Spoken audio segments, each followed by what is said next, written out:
کہ کیا غائبانہ نماز جنازہ کا کوئی تصور ہمارے ہاں موجود ہے کہ میت جس میں سامنے موجود نہ ہو، میت سامنے موجود نہیں، تو کیا اس کی نماز جنازہ پڑھی جا سکتی؟ کیونکہ ہم بہت سے ٹی وی کے اوپر بھی دیکھتے ہیں، بہت سارے چیزوں کے اندر یہ بات آتی ہے کہ ہم دیکھتے ہیں وہ جیسے آپ نے دیکھا ہوگا ایک زمانے میں جو ایک صاحب اسامہ بن لادن تھے، جب وہ ان کو مارا گیا تھا تو لوگوں نے ان کی غائبانہ نماز جنازہ پڑھی تھی۔ اچھا یہ جو غائبانہ چیز ہے نا، یہ صرف نماز جنازہ کے حوالے سے چیز نہیں، بلکہ اور بھی جو غائبانہ چیزیں ہیں اس کے اندر بھی والا مسئلہ ایک آتا ہے۔ مثلا غائبانہ سلام کا جواب دینا۔ ایک آدمی ہے، وہ خود سامنے موجود نہیں ہے اور اس نے آپ سے کہا یا آپ تک پیغام پہنچایا کہ وہ فلاں صاحب نے آپ کو سلام کہلوایا،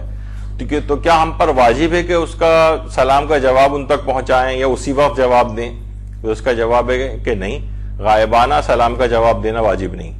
اسی طریقے سے مثلا جو آدمی سامنے نہیں ہے لیکن وہ واٹس ایپ پہ آپ کو سلام لکھ رہا ہے، وہ ای میل پہ آپ کو سلام لکھ رہا ہے، وہ خط میں آپ کو سلام لکھ کے بھجوا رہا ہے، تو کیا اس کا واجب ہے؟ تو زیادہ تر فقہا یہ فرماتے ہیں کہ اس کا بھی سلام کا جواب دینا واجب نہیں ہے۔ البتہ فقہا میں ایک اختلاف ہے، لیکن آغا سیستانی بھی اس کے قائل ہیں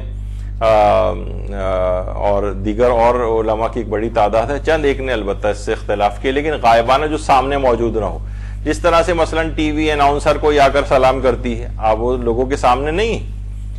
بس وہ تو ایک ریکارڈنگ ہے یا خبرنامہ وغیرہ پڑھا جا رہا ہے، اس کے اندر سلام، اس کا بھی جواب دینا اس لحاظ سے واجب نہیں۔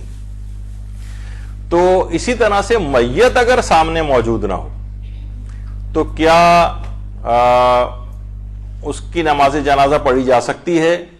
یا نہیں؟ تو اچھا دیکھیے، ہمارے جو اہل سنت برادران ہیں ان میں شافعی اور حنبلی فقہ کے اندر جائز ہے۔ حنبلی فقہ سعودی عرب کے اندر فالو کی جاتی ہے، وہاں پر غائبانہ نماز جنازہ ہوتی ہیں، شافعی فقہ والے بھی غائبانہ نماز جنازہ پڑھتے ہیں۔ لیکن جو فقہ حنفی اور فقہ مالکی، پاکستان میں فقہ حنفی بہت زیادہ ہے، یہاں حنفی علماء غائبانہ نماز جنازہ کو جائز نہیں سمجھتے، اور وہی بات کہتے ہیں جو کہ شیعہ فقہا یہ بات کہتے ہیں۔ شیعہ فقہا تو تمام کے تمام بالکل متفق ہیں کہ غائبانہ نماز جنازہ جو ہے وہ جائز نہیں، تمام شیعہ فقہا اس بات پہ متفق۔ آیت اللہ سیستانی بھی فرماتے ہیں کہ نماز میت کی شرائط میں سے ہے کہ میت حاضر ہو، اور غائبانہ نماز جنازہ صحیح نہیں ہے خواہ میت اسی شہر میں کیوں نہ موجود ہو، یعنی میت اسی شہر میں موجود ہے لیکن پھر بھی غائبانہ، بلکہ اتنی دور بھی میت نہیں ہونی چاہیے۔ مثلا میت کسی جگہ پر میت رکھی ہوئی ہے اور ہم اس سے بہت دور 15-20 فٹ کے فاصلے پر کھڑے ہو کر وہاں پہ نماز جنازہ پڑھ رہے ہیں، تو یہ بھی صحیح نہیں، بلکہ مستحبات کے اندر سے ہے کہ اس کے جسم کے کپڑا اور وہ جو ہے جو نماز پڑھ رہا ہے وہ بھی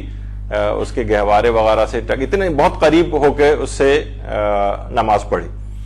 تو اتنی دور بھی نہ ہو، سوائے اس کے کہ دور ہونا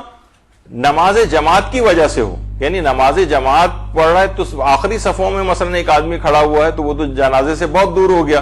تو وہ کہے گا کہ میرے لیے تو غائبانہ ہو گئی، مجھے تو میت بھی نظر نہیں آ رہی، لیکن کیونکہ وہ جماعت کی صفوں کی وجہ سے بہت دور ہوا ہے، اس وجہ سے اس کے اندر کوئی اشکال نہیں۔ تو بہرحال یہ ایک چیز اس کے اندر دماغ میں رہے۔ اچھا، اب مسئلہ یہ ہے کہ اختلاف کی وجہ کیا ہے، یعنی یہ کہاں سے یہ بات دماغ میں آئی کہ غائبانہ نماز جنازہ نہیں ہو سکتی، غائبانہ نماز جنازہ ہو سکتی؟ وہ یہ کہ نجاشی جو بادشاہ تھا، نجاشی نہیں ہے بلکہ یہ ہے نجاشی تشدید کے ساتھ، حبشہ کا وہ بادشاہ کہ جب حضرت جعفر طیار اور مسلمان جو ہے وہ حبشہ ہجرت کر کے گئے تھے تو نجاشی نے ان کو پناہ دی تھی، اور بڑا ہی دلچسپ وہاں کے پورا واقعہ ہے، اس پہ علماء نے بڑے بڑے جو درس بھی دیے ہیں، اور بڑا تاریخ کا ایک انتہائی اہم ترین واقعہ تھا ہجرت حبشہ۔ تو روایت میں یہ ہے کہ جب حبشہ کے بادشاہ نجاشی کا انتقال ہوا تو پیغمبر نے اس کی غائبانہ نماز جنازہ پڑھی تھی۔ یہاں پہ بھی دیکھیے وہی روایت آ گئی کہ جس کی وجہ سے یہ دماغ میں لوگوں کی چیز آئی۔ البتہ اس بات سے قطع نظر یہ واقعہ تاریخ میں تواتر کے ساتھ ہے کہ نجاشی بادشاہ کی نماز جنازہ پیغمبر اسلام نے غائبانہ طور پر پڑھی تھی، لیکن اس کی تفصیل ابھی آگے چل کر ہم بیان کریں گے۔ اچھا، اب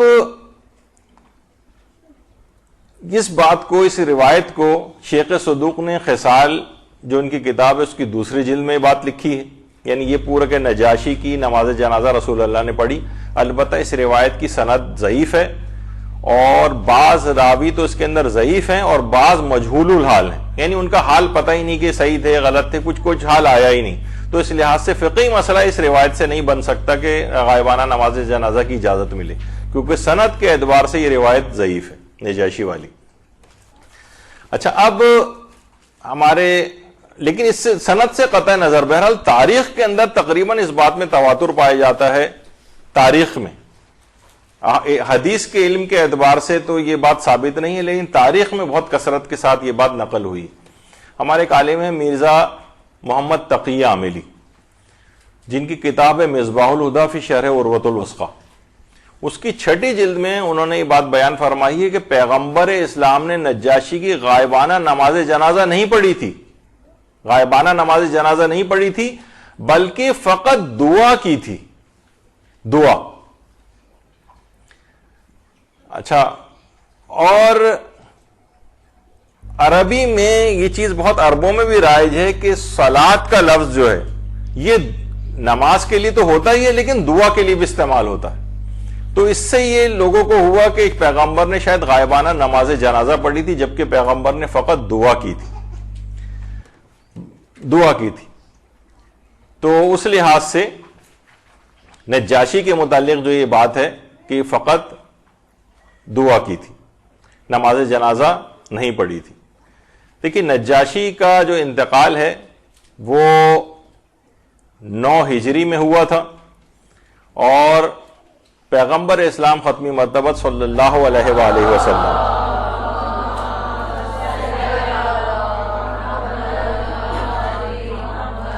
اپنے اصحاب کے ساتھ مسجد نبوی میں بیٹھے ہوئے تھے کہ اسی وقت جبریل نے آ کر نجاشی کے انتقال کی خبر دی۔ پیغمبر اتنا متاثر ہوئے اس خبر کو سن کر، اتنا شدید گریہ فرمایا پیغمبر نے، اور پھر اپنے اصحاب سے کہا کہ چلو، تمہارا ایک نیک بھائی اس دنیا سے چلا گیا ہے، چلو اس کے اوپر چل کر نماز پڑھیں، یعنی صلاۃ کا لفظ آئے، یعنی دعا کریں۔ بہرحال اس کے اندر تو یہی لفظ آیا۔ اچھا، اب پیغمبر اسلام پھر چلتے ہوئے اس زمانے میں جو مدینہ تھا، مدینے سے میں جو باہر کا علاقہ تھا، صحرائی علاقہ، مسجد غمامہ والے علاقے کی طرف پیغمبر آئے۔ آج بھی جو مسجد غمامہ ہے وہ ذرا، ابھی تو مسجد نبوی کے بالکل سامنے ہی ہو گیا، لیکن پہلے یہ مدینے سے بہت باہر کا علاقہ تھا، بلکہ صحرائی علاقہ تھا۔ اس کا نام غمامہ پڑھا ہی اس وجہ سے تھا کہ پیغمبر اسلام یہاں پر عید کی نماز پڑھانے کے لیے تشریف لائے تھے، اور جس وقت تشریف لائے تھے اس وقت آسمان بادلوں سے ڈھکا ہوا تھا۔ تو اس جگہ پر نماز عید پڑھی تھی پیغمبر نے، اور بادل آئے ہوئے تھے، بادلوں کو عربی میں غمامہ کہتے ہیں، تو اس وجہ سے اس مسجد کا نام مسجد غمامہ بعد میں پڑ گیا اس جگہ پر۔ تو پیغمبر نے یہاں آ کر نماز عید کی امامت فرمائی تھی۔ اچھا، پیغمبر جس وقت یہاں پر آئے تو قدرت الہی سے پست اور بلند ہوئی زمین، اور اس کے بعد مسطح اور مساوی ہو گئی، اور یہاں تک کہ پیغمبر اسلام کے سامنے نجاشی کا جنازہ آ گیا۔ اچھا، اب پیغمبر اسلام کے سامنے کیونکہ جنازہ آ گیا تو پیغمبر اسلام نے وہاں پر نجاشی کی نماز جنازہ پڑھائی، اور 7 تکبیرات کے ساتھ پڑھائی، اور جیسی پیغمبر نے نماز جنازہ ختم کی، جنازہ نجاشی کا غائب ہو گیا۔ اچھا، شیخ طوسی نے بھی یہ بات لکھی ہے کہ یہاں پر صلاۃ سے مراد دعا کرنا ہے، ایکچوئل نماز مراد نہیں۔ اچھا دیکھیے، جو نجاشی بادشاہ تھا کہ جس وقت حضرت جعفر طیار وہاں پر پہنچے تھے، اور بڑا زبردست قسم کا ایک گفت و شنید اور آرگومنٹ اور سوال و جواب جو ہے بادشاہ کے ساتھ ہوئے تھے، اور اس کے نتیجے میں پھر جعفر طیار نے جو تبلیغ کی تھی، نجاشی مسلمان ہو گیا تھا۔ جعفر طیار کی قبر مبارک ہے اردن میں، جس کو داعش والوں نے کئی دفعہ جلانے کی بھی کوشش، بلکہ جلایا اس کو، ان کے مقبرے کو، اور کافی اس کی اٹیمپٹس ہو چکی۔ اور آج نجاشی کی جو قبر ہے وہ ایتھوپیا میں، کیونکہ ایتھوپیا، حبشہ کا جو موجودہ نام ہے وہ ایتھوپیا ہے، اور نجاشی کا یہ مقبرہ ہے اور یہ نجاشی کی قبر ہے۔ اور روایت میں یہ بات ملتی ہے کہ ایک اچھا ابھی تو میں روایت کی بات تو بتاتا ہوں، یہ نجاشی کی قبر ہے۔ اس کے اوپر موجودہ زمانے میں ترکی نے، طیب اردوان جو ہے، اس نے باقاعدہ کہا ہے کہ اس کو اور مزید بنایا جائے نجاشی کے مقبرے کو، اور اب تقریباً کمپلیشن کے مراحل کے اندر ہے، اور بہت ہی زبردست قسم کا اس کا ایک مقبرہ نجاشی کا وہاں پر تعمیر ہونے کے قریب ہے۔ اچھا، جب پیغمبر اسلام نے یہ جنازہ، یہ دعا جو بہرحال اگر نماز ہم میت کہیں، نماز جنازہ پیغمبر نے پڑھا دی، تو اس کے بعد منافقین کی طرف سے کافی اعتراضات آئے، اور ایک یہ بھی اعتراض تھا کہ دیکھو اس پیغمبر کو، یعنی انہوں نے ایک نصرانی کی نماز جنازہ پڑھا دی، حالانکہ وہ اسلام قبول کر چکا تھا، لیکن بہرحال انہوں نے اس بات کو مشہور کیا۔ تو اس کے بعد جبریل کچھ آیات لے کر نازل ہوئے، اور باقاعدہ ان آیات میں یہ چیز آئی کہ اہل کتاب میں وہ لوگ بھی ہیں جو اللہ پر اور جو کچھ تمہاری طرف نازل ہوا ہے، جو ان کی طرف نازل ہوا ہے، سب پر ایمان رکھتے ہیں، اللہ کے سامنے سر جھکائے ہوئے ہیں، اور کسی حقیر قیمت پر خدا کو فروخت نہیں کرتے۔ ان کے لیے پروردگار کے ہاں بڑا اجر ہے، اور خدا بہت بہت جلد حساب کرنے والا ہے۔ باقاعدہ نجاشی کی تعریف کے اندر یہ آیات بھی نازل ہوئی، جس وقت یعنی نجاشی ابھی مسلمان بھی نہیں ہوا تھا، لیکن باقاعدہ کہ جب سورہ مریم کی تلاوت حضرت جعفر طیار نے اس کے دربار میں کی تھی، تو اس قدر آنسوؤں کے ساتھ نجاشی رویا تھا کہ پوری داڑھی اس کی آنسوؤں سے بھیگ گئی تھی۔ تو نجاشی، اور ایک اور آیت کے متعلق بھی کہا جاتا ہے کہ یہ بھی نجاشی کے لیے آئی ہے کہ جب وہ اس کلام کو سنتے ہیں، یعنی جو تلاوت سنی تھی اس نے کہ جو رسول پر نازل ہوا ہے، تو تم دیکھتے ہو کہ ان کی آنکھوں سے بے ساختہ آنسو جاری ہو جاتے ہیں کہ انہوں نے حق کو پہچان لیا، اور کہتے ہیں کہ ہم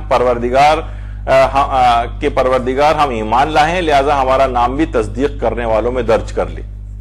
تو بہرحال یہ آیات نجاشی کے لیے نازل ہوئی تھیں، اور جب تدفین ہو گئی تھی نجاشی کی، تو ان کی قبر سے ایک طویل عرصے تک ایک نور سا بلند ہو کے آسمانوں کی طرف جاتا تھا۔ درود بھیجیے محمد۔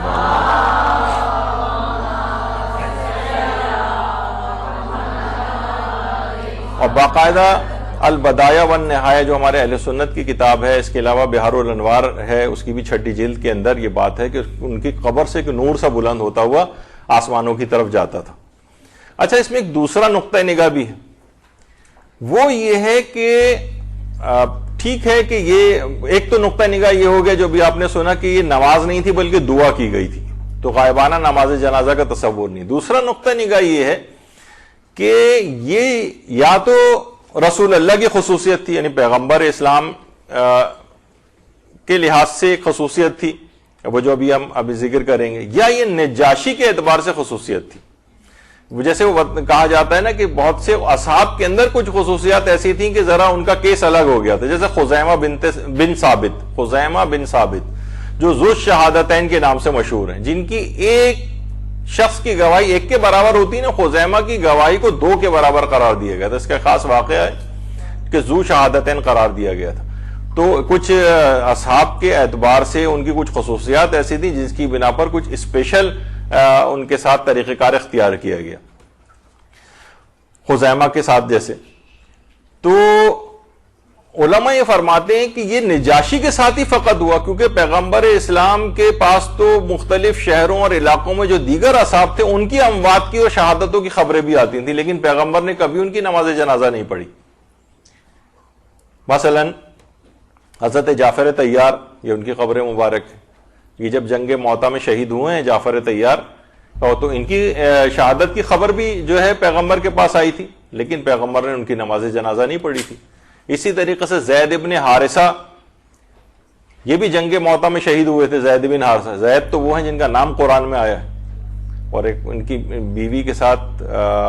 طلاق ہو گئی تھی، اور اسی کے ضمن میں پھر پیغمبر نے ان سے جو ہے ان کی زوجہ سے شادی کر لی تھی، تو اس لحاظ سے جو زینب تھیں پھوپھیزاد بہن بھی تھیں پیغمبر اسلام کی، تو اس زمانے میں خیر بڑا ابھی اس کو ہم انشاءاللہ ایک الگ سینیریو کے اندر جو ہے وہ بیان کریں گے، جو آئندہ آنے والے درس ہیں ان کا ایک واقعہ خاص زید کا. تو ان کی بھی جنگ موطا میں شہادت کی خبر پیغمبر کو ملی تھی، لیکن ان کے لیے بھی غائبانہ نماز جنازہ نہیں پڑھی تھی. تو اچھا کچھ ہمارے برادران اہل سنت کہتے ہیں کچھ روایات ہیں جن کو ان کے اکثر علماء بھی نہیں مانتے کہ پیغمبر نے ان کی بھی نماز غائبانہ نماز جنازہ پڑھی تھی، تو وہ خیر ایسا نہیں ہے. اور ایک اور روایت بھی پیش کی جاتی ہے کہ جس وقت پیغمبر جنگ تبوک کے لیے تھے، تبوک کے میدان میں موجود تھے، تو مسلمانوں کے ساتھ جب باقاعدہ جب جنگ تبوک ہو رہی تھی تو جبریل نے اس وقت آ کر پیغمبر کو اطلاع دی کہ آپ کے ایک صحابی مدینے میں انتقال کر گئے، اگر آپ پسند کریں تو زمین کو سمیٹ دیا جائے تاکہ آپ ان کا جنازہ پڑھ سکیں. تو پیغمبر نے آمادگی ظاہر کی تو جبریل نے اپنے دونوں پروں کو زمین کے اوپر مارا، تو اس طرح سے زمین سمٹ گئی اور وہ جنازہ پیغمبر اسلام کے سامنے ظاہر ہو گیا اور پیغمبر نے ان کے اوپر نماز جنازہ پڑھی. اب علماء ہماری یہ بات کہتے ہیں کہ اسی طریقے سے بطور معجزہ نجاشی کی میت بھی پیغمبر اسلام کے سامنے آ گئی تھی اور پیغمبر کے سامنے حاضر ہو گئی تھی، تو وہ بھی جو کہ غائبانہ نماز جنازہ کے قائل نہیں ہیں، وہ بھی اگر اس واقعے کو مانتے ہیں تو وہ یہ کہتے ہیں کہ پھر یہ غائبانہ کا وہ یہ تو میت پیغمبر کے سامنے آ گئی تھی، خواہ معجزے کے ذریعے کیوں نہ آئی لیکن پیغمبر کے سامنے تو آ گئی تھی، تو غائبانہ نماز جنازہ تو پھر بھی جائز نہیں ہے. لیکن کیونکہ میت پیغمبر کے سامنے آ گئی تھی تو پیغمبر نے اس پر نماز پڑھ لی. لیکن کیونکہ وہ میت جو اب آج کل کسی دوسرے ملک یا شہر یا دور دراز کہیں جگہ پر ہوتی ہیں، وہ میت کیونکہ ہماری تو یہ خصوصیت نہیں ہے کہ ہم معجزے کے ذریعے اس میت کو اپنے سامنے حاضر کر لیں، تو لہٰذا ہمارے لیے پھر جائز نہیں ہوگی. یہ صرف پیغمبر کی خصوصیت تھی یا نجاشی کی خصوصیت تھی. تو بہرحال دیکھیے نجاشی جو ہے اصل نام اس کا ازہم بن اجبر یا احبر ہے، اور ازمہا کے نام سے بھی روایات کے اندر یہ چیز آئی ہے. تو بہرحال شیعوں کے نزدیک تو یہ بالکل اتفاقی مسئلہ ہے کہ غیبت میں یعنی غائبانہ نماز جنازہ جو ہے وہ کسی بھی شخص کی جائز نہیں ہے. اور علماء اہل سنت میں بھی حنفی اور مالکی فقہ کے اندر اجازت نہیں ہے، صرف شافعی اور حنبلی فقہ کے اندر اس بات کی اجازت ہے. تو اس کے اندر بھی آپ نے دیکھا کہ صرف روایات جو ہیں وہ اس سلسلے میں جو آئی ہیں اس سے لوگ عام طور پر خود سے روایات پڑھتے ہیں، پھر خود سے ہی ایک نتیجہ نکالتے ہیں کیونکہ پیغمبر نے پڑھی تھی تو لہٰذا غائبانہ نماز جنازہ کی اجازت ہے. اور یہ والے جو روایات ہیں جیسے میں نے کہا کہ تاریخ کے اندر تو تواتر کے ساتھ تقریباً آئی ہیں، لیکن وہ سند کے اعتبار سے یعنی کسی حکم شریعت کو ثابت کرنے کے لیے نہیں ہے. اور کسی خاص صرف دیگر اصحاب کے ساتھ بھی ایسا ہوتا تھا لیکن پیغمبر نے ان کی کبھی غائبانہ نماز جنازہ نہیں پڑھی. ائمہ کے اپنے اصحاب مختلف علاقوں اور شہروں کے اندر انتقال کرتے تھے اور ان کی خبریں آتی تھیں، ائمہ نے کبھی اس کو نہیں پڑھا ہے. لہٰذا ہماری فقہ کے اندر تو مطلقاً اس بات کی اجازت نہیں ہے. البتہ اہل سنت کے جو 4 میں سے 2 فقہ ہیں وہ اجازت دیتی ہیں اور 2 اجازت نہیں دیتی. تو بہرحال یہ 3 تقریباً ہم نے آج حدیث کے سلسلے میں جو چیزیں ہیں وہ آج مکمل کی ہیں. تو اسی طرح سے جو مدرسے کی انتظامیہ ہے ان کی طرف سے یہی بات آئی ہے کہ اس طرح کی بہت ساری روایات ہیں اور چیزوں کے صحیح مفہوم یا فقہی مسائل کہ جن کے پیچھے اس طرح کی چیزیں اور غلط فہمیاں ہیں ان کو دور کیا جائے. تو ہماری یہ سیریز جو چل رہی ہے تو آج ہم نے تقریباً ان 3 چیزوں کو مکمل کیا. ایک سے زیادہ ایک ہی وقت میں جی ایسا کر سکتے ہیں. البتہ یہ ہے کہ ایک سے زائد ان جو کہ صاحبان علم اور فضل ہوتے ہیں ان کے لیے یہ ہے کہ وہ ایک سے زائد دفعہ بھی ان کی پڑھی جا سکتی ہے. لیکن اگر کوئی عام آدمی ہے تو کوئی اور اگر وجہ نہیں ہے تو بار بار اس کی نماز جنازہ پڑھنا یہ اتنا پسندیدہ نہیں ہے. البتہ صاحبان علم و فضل ہو تو اس کے لیے پسندیدہ ہے. جیسے خود پیغمبر اسلام کے لیے کتنی دفعہ متعدد لوگ آتے تھے، پڑھ کے جاتے تھے اور ائمہ اطہار نے الگ پڑھی ہیں، دیگر اصحاب نے جو ہے جو اصحاب باصفہ تھے انہوں نے الگ پڑھی. تو اس لحاظ سے اس بات کی اجازت ہے. اور اگر ایک ہی مراد یہ ہے کہ ایک ہی وقت میں ایک مسئلہ اور بھی اس میں بیان کر دیا جائے، متعدد جنازے اگر رکھے ہوں تو جمع کے سیغوں کے ساتھ ایک ہی وقت میں تمام کی نماز جنازہ بھی پڑھی جا سکتی ہے. البتہ زیادہ بہتر یہ کہ ہر جنازے کی الگ نماز پڑھی جائے، لیکن اگر مجموعی طور پر جنازے زیادہ ہوں تو جمع کے صیغوں کے ساتھ اجتماعی نماز جنازہ بھی پڑھی جا سکتی ہے. وصلی اللہ علی محمد وآلہ الطیبین الطاہرین.